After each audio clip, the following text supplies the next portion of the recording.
In this video, we are going to learn how to find the factorial of a number. Factorials are a mathematical concept often used in permutation, combination, and other areas of programming. What is meant by factorial? Factorial of a number is the product of all positive integers less than or equal to that number.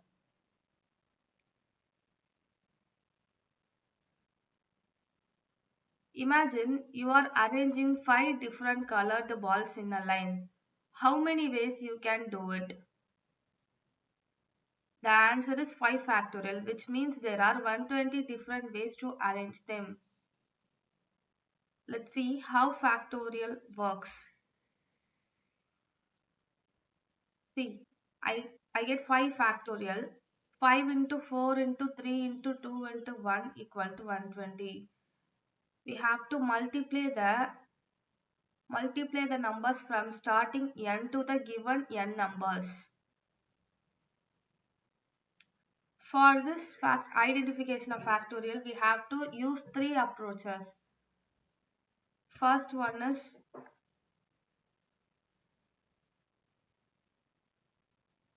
iteration method.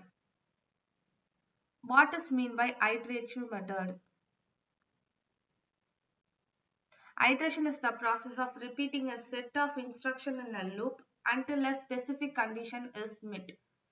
This is typically done with for loops or while loops in programming. How iteration method works? In iterative approach, we manually perform a set of operations repeatedly. Each iteration performs a part of task gradually building towards the final solution. Let's see an example for iteration method to understand clearly. Let's say you have 5 books on a shelf and you want to calculate the total number of pages for simplicity. Assume each book has 100 pages. What you have to do? Step 1. Start with 0 pages. Step 2. Add 100 pages from first book. Step 3. Add 100 pages from second book. Repeat the process for all 5 books. Iteration method also works like this. Repeat the process until it reaches the final result.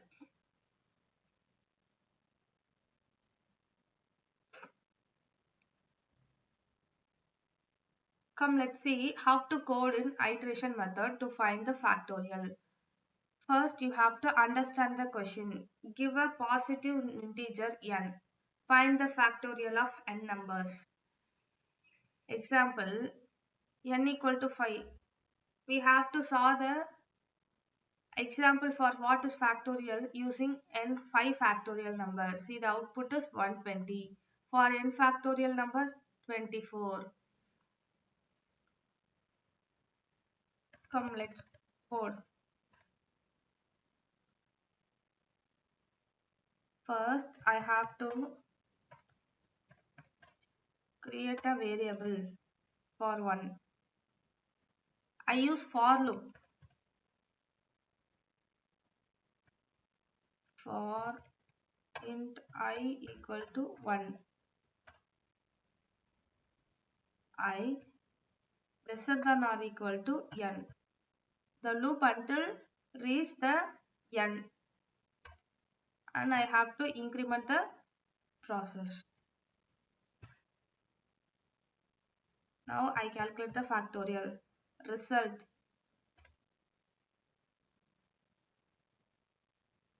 Result into equal to assign. I use assignment operator for result and I return the result.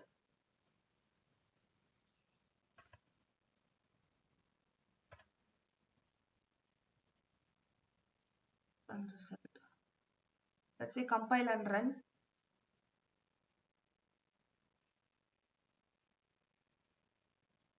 It shows on some error.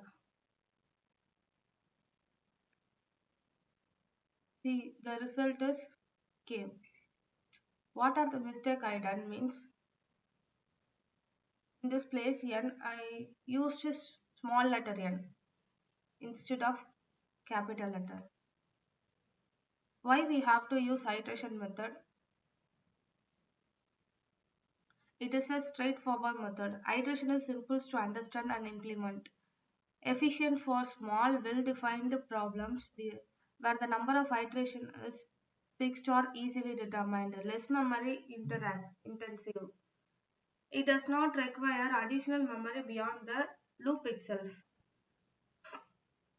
When we have to use iteration method, when you need a clear linear sequence of operation for problems like counting, summing or traversing array and list. I hope you understand the iteration method. Now let's see the other method. Recursion method.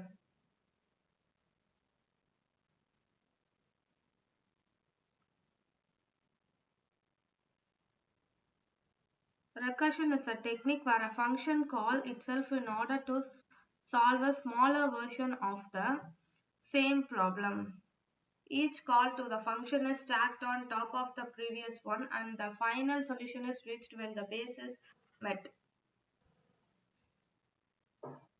It is a recursion flowchart for factorial number 4.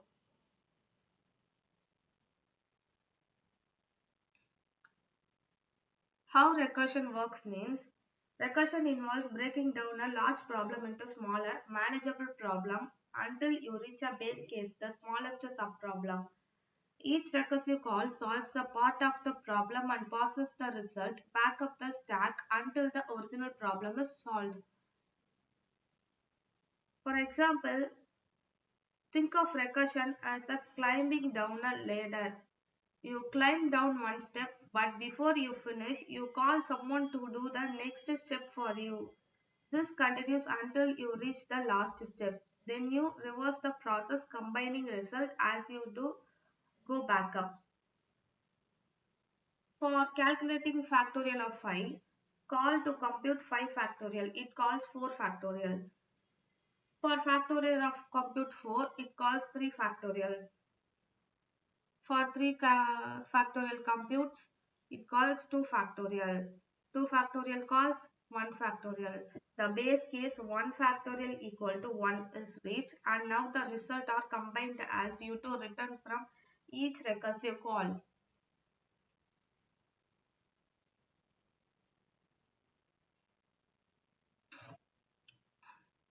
Let's code for recursive method.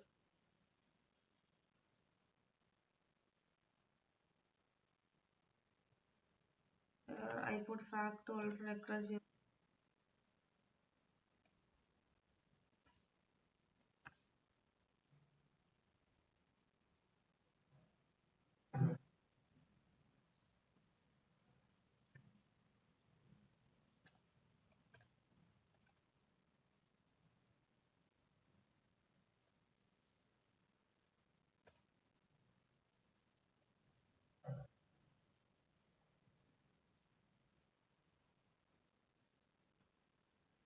Okay, now I started coding here.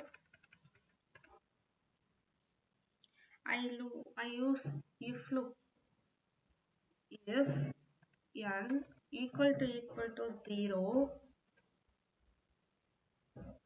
mm, or n equal to 1.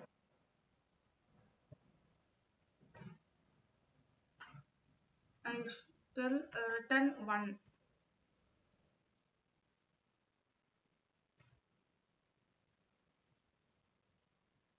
Return n into factorial recursive.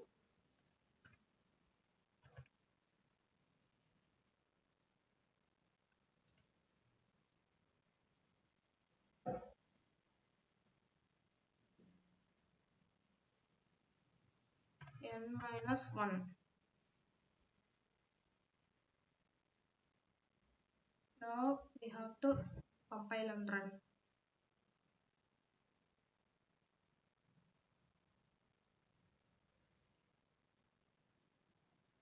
Okay, all the test cases are passed.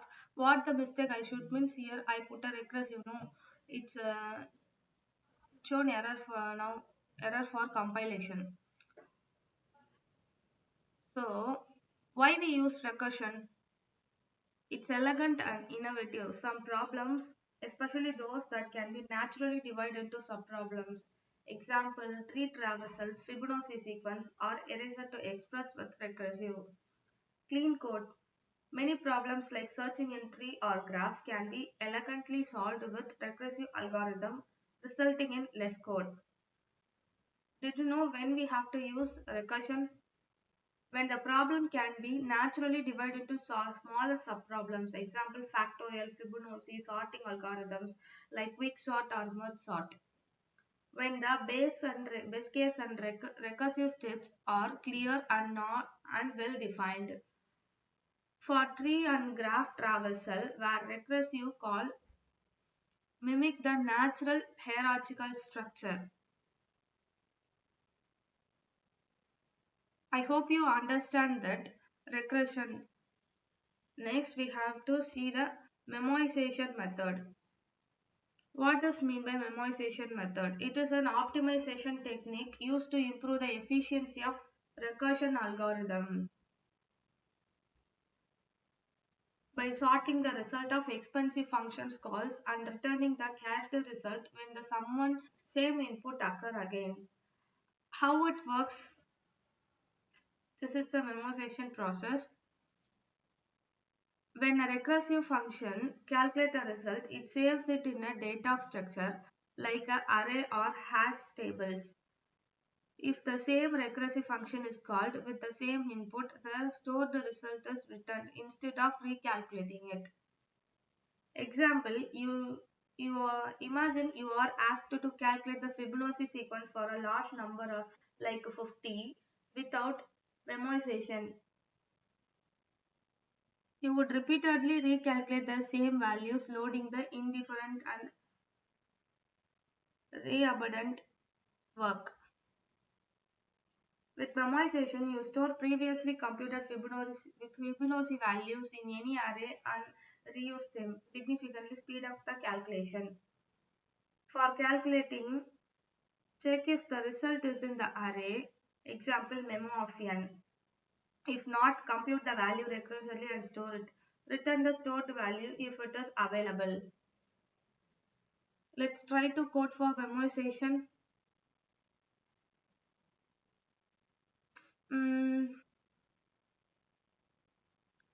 Here I insert an array of int array of memo. Okay, here what we have to alternate means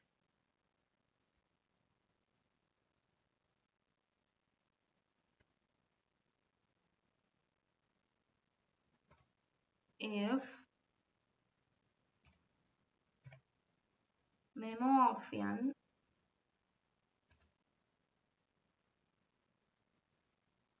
not equal to -1 means return memo of n.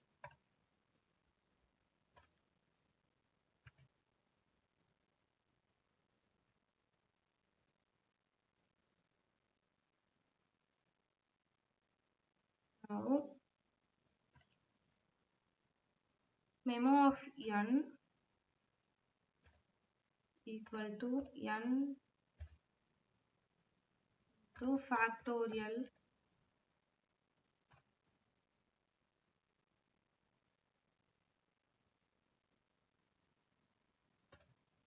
n minus 1 comma memo.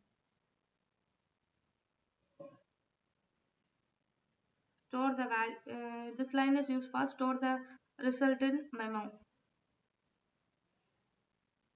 Then result memo n.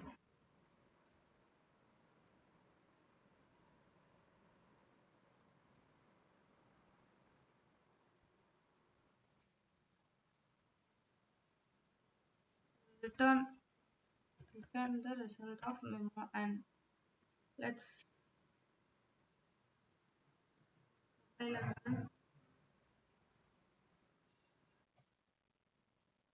Okay, let's see why we have to use memorization process. It's avoid redundant work. By storing results, memorization ensures you don't solve the same subprograms more than once. It improves performance. In recursive problems like Fibonacci, this dramatically reduces the time complexity from a potential of order of 2 power n to linear order of n. When we have to use memorization process, when you have overlapping subproblems, the same subproblems occur multiple times. Problems like dynamic programming, where previously computer result can be measured.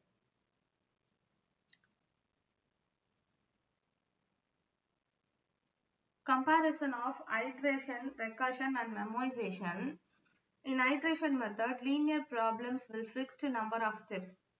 Its pros is simple, efficient and low memory. Its consequence can be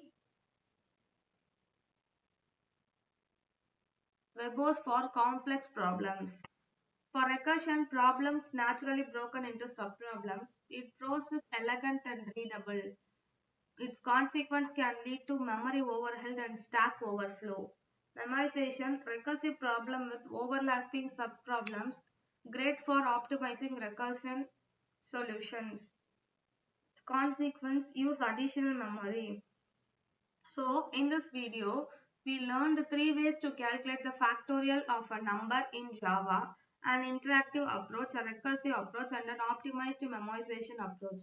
The interactive approach is a simple and efficient for small numbers, while recursion is more elegant but can be slower for large input. Memorization helps optimize recursive calculation by avoiding redundant work. I hope this video helped you understand how factorial work in Java. If you enjoyed this video, don't forget to like, subscribe and hit the bell icon for more fun and easy to understand content. Happy coding. I'll see you in next video. Thank you.